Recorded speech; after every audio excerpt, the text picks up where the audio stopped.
Right, welcome back to the channel, guys. It is an absolute scorcher today. I think it's something like 34 degrees.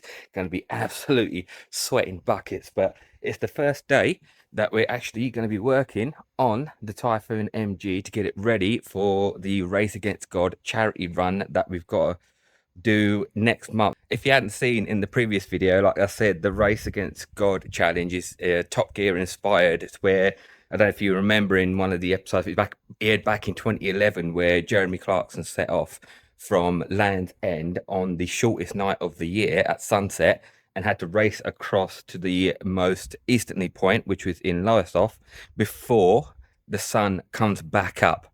And this year we're going to be doing that challenge in this car, but we've got about, just under 3 weeks now to get this car ready, get it MOT'd and get it back on the road ready to go. And in the process, we're hopefully going to be raising some money for Cancer Research UK as we do it as a charity run. But there are quite a few issues with the car at the minute, because this has actually been off the road for 5 years now, and I'll run through all the issues I need to deal with within the next few weeks in this video. But first, you might actually be wondering why I call this car the Typhoon MG. Well, let me show you why. Well, Typhoon is actually the name of the paint color on this car. So some of you might have already picked up on it, that this color actually changes depending on what angle you look at it from, where the light hits it.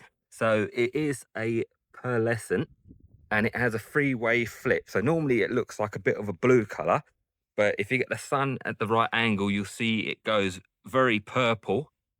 But then, it might be a bit harder to show it at the minute because the sun's very high up, but it actually flips to green as well. You can just about see it at the top there. But for the green to come out, the sunlight or your light source always has to be on the opposite side of the car from where you are. And at the minute, it's kind of middle of the day, so the sun's just sort of directly above the car.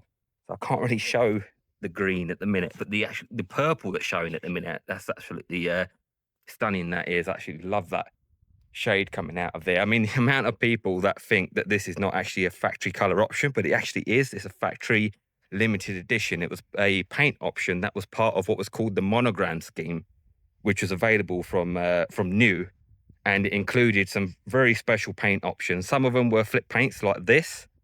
Some of them, I think they were called like super metallics. They were like very bright colors, and they also included interior options. So you'll see, like, I'll show you inside properly in a second, but I've got the blue Alcantara seats in here, and that was also part of the monogram scheme. So you see, as I come around this side, it looks like a sort of turquoisey sort of blue color, and then as I come around here, you should see it go a bit more purple there.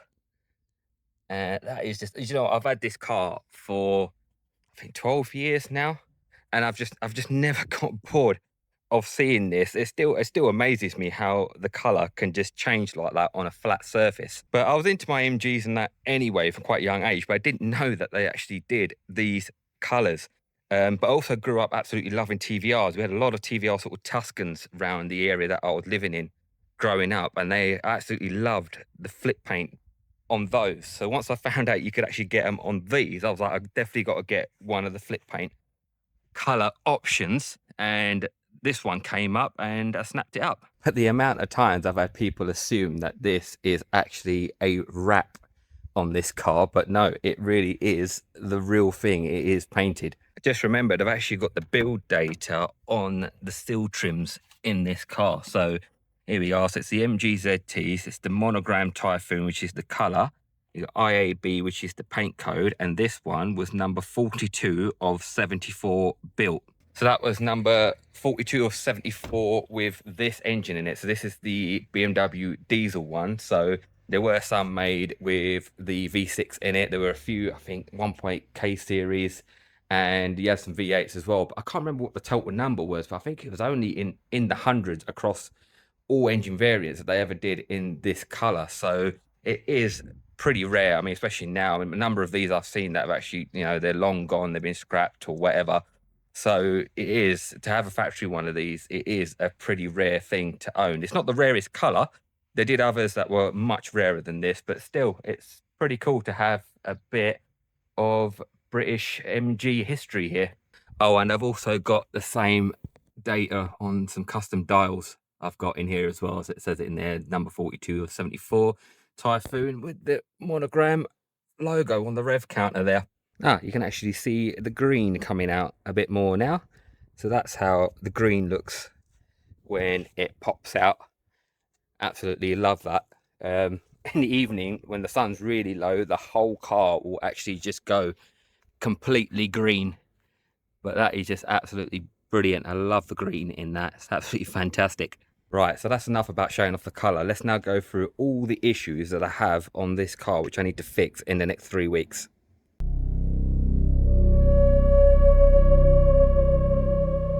So if you watched the last video, you'll remember that the reason why this car got parked up 5 years ago was because it failed an MOT on the offside rear upper suspension arm and also the near side rear shock absorber. It also had advisory on the near side upper suspension arm for corrosion, which is actually a real common problem on these cars now. As they're getting older, the upper arms, they are prone to corroding. I did actually buy the parts ages ago, like I mentioned in the last video, but I just not had the time to actually install it. They're a bit of a pain to get in, which I'll go into more about in the next video.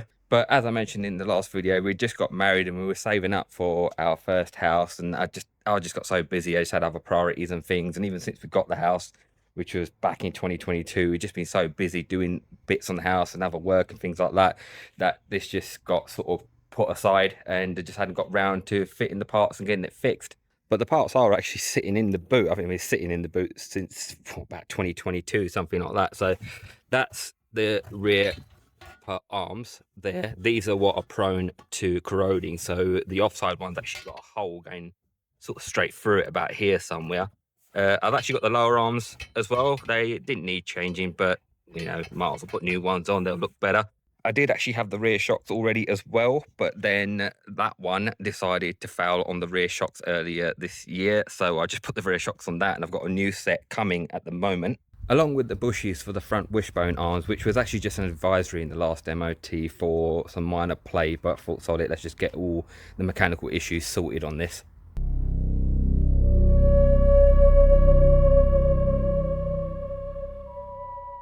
Another issue which has just popped up in the last sort of 3 months, even though the car's been stored for 5 years, is this. Ugh. Brother, ugh. What's that? What's that, brother? God, yeah, that's proper minging. But I actually don't understand what's happened there, because this car's been stored for like 5 years.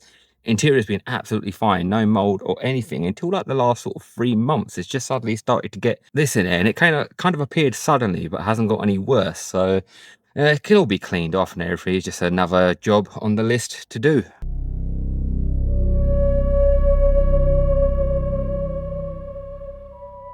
The seat's going to need a repair at some point.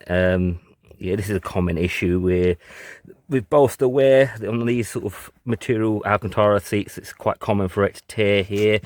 On other seats it can start to tear along here, which this one is actually okay, but just a shame that it's just through wear and tear that started to do that.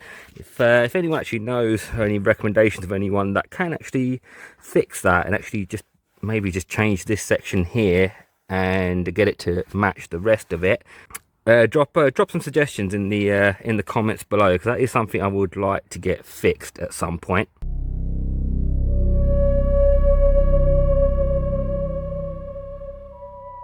Another small issue is just the door card isn't quite on properly. That just needs securing. That should hopefully be a quick fix.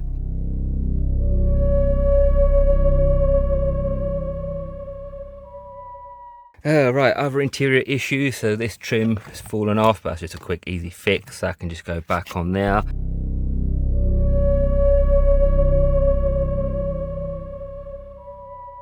Another common problem is the headlining's actually started to come down. It's just one of those bloody things. As the car's got older, it's just common in these that the foam back above here, it's like an orange foam, it just starts to deteriorate, and yeah, the headlining just starts to sag down. Eventually this is just going to come down completely. I mean, this did happen on the red one over there, which I've already re-trimmed the headlining on that, and actually did it on my dad's one as well a couple of years back. So I think I ain't gonna have time to retrim this before the trip, so I think I might have to just order some pins or something, pin it up for now. The last thing I want is that to just suddenly drop down on our trip, and then yeah, this will be a job for a project for another time, because I've actually done a Starlight headliner, like a Rolls-Royce style Starlight headliner in the red one over there, which I've actually filmed like last year, but I've not had time to actually make the video for it, so I'll upload that at some point. And it took like a good week to do it, but I think if I'm going to do headliner in here, as much as it was so much work, I think I would have to do the Starlight in here as well, because it does look absolutely amazing. So that'll be a job for some other time when I get round to doing it.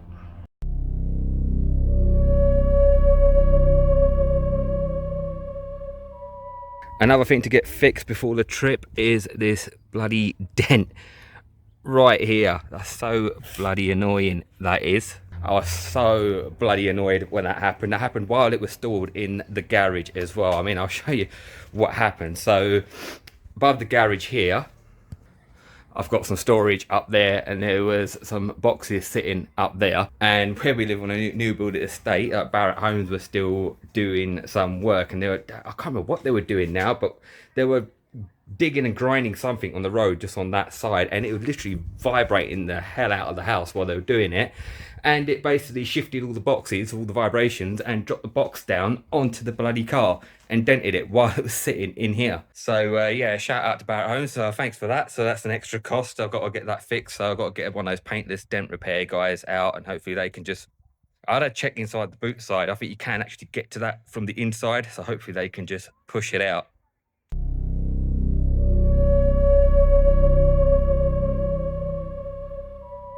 Another nightmare problem which happened while the car was stored in the garage. I mean, I've just not had very good luck with this car while it's just been sitting around stored. So whilst it was parked up in the garage in there, the old battery I had on this was sort of on its last legs and would keep draining out. So I had it on like a trickle charger just so I could get it started up.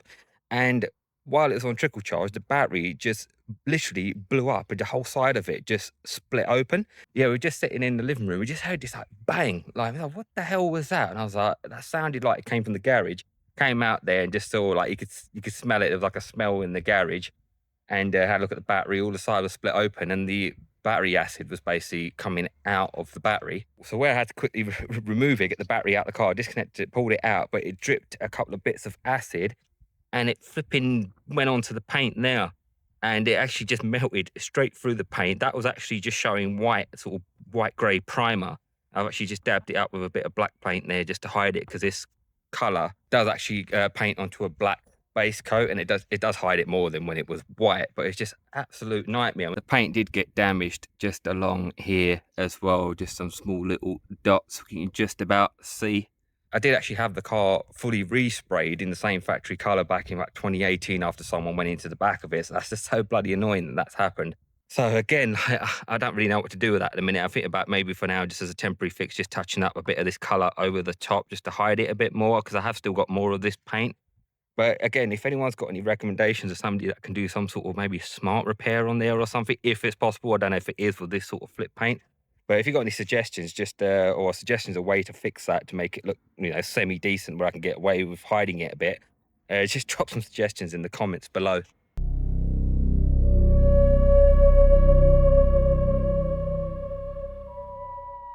Another job is the engine bay. It does need a little bit of a tidy up. So let's just pop this open. I mean, as this was a bit of a show car, I had done a lot of work jazzing up the engine bay in this one. She's got a lot of like painted surfaces and all like the sort of stainless pipes and custom header tank, things like that. If you look up there, I've actually got mirror panels all under the bonnet there as well, which is just like sort of stainless steel polished panels that are in there. But yeah, there's a few bits I just need a bit of tidying up in there. I do normally have a strut brace across there as well. The dipstick snapped, so I'll get a new one of them. The car is going to need a full service as well, so I will need to do that.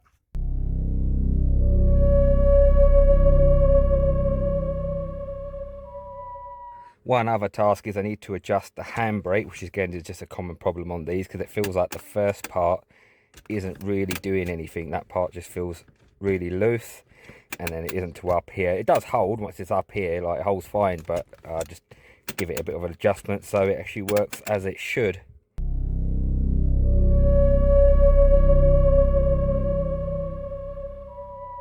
Another small problem is broken wind deflector. Luckily I've already actually got one of them sitting in the boot as well.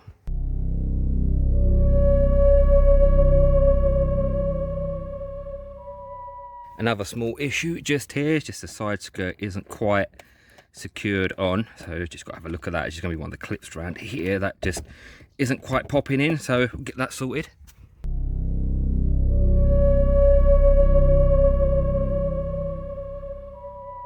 Oh, another problem that started up while the car's just been sitting around, which it never used to do before, is when you've got the ignition on, or if the car's running, you haven't got any sound playing through the sound system.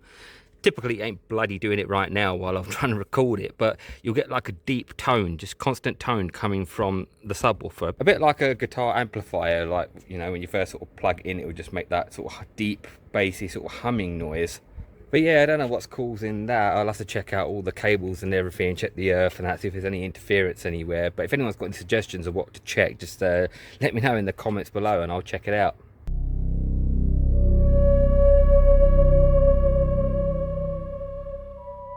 And then the last issue to sort out is the number plates, because it's not really showing up on the camera, but these plates aren't as clean as they were when they're new. They're actually quite stained along there, like a blackish grey staining, and it has actually gone slightly lumpy. You see there's a bit of a crack in the finish there.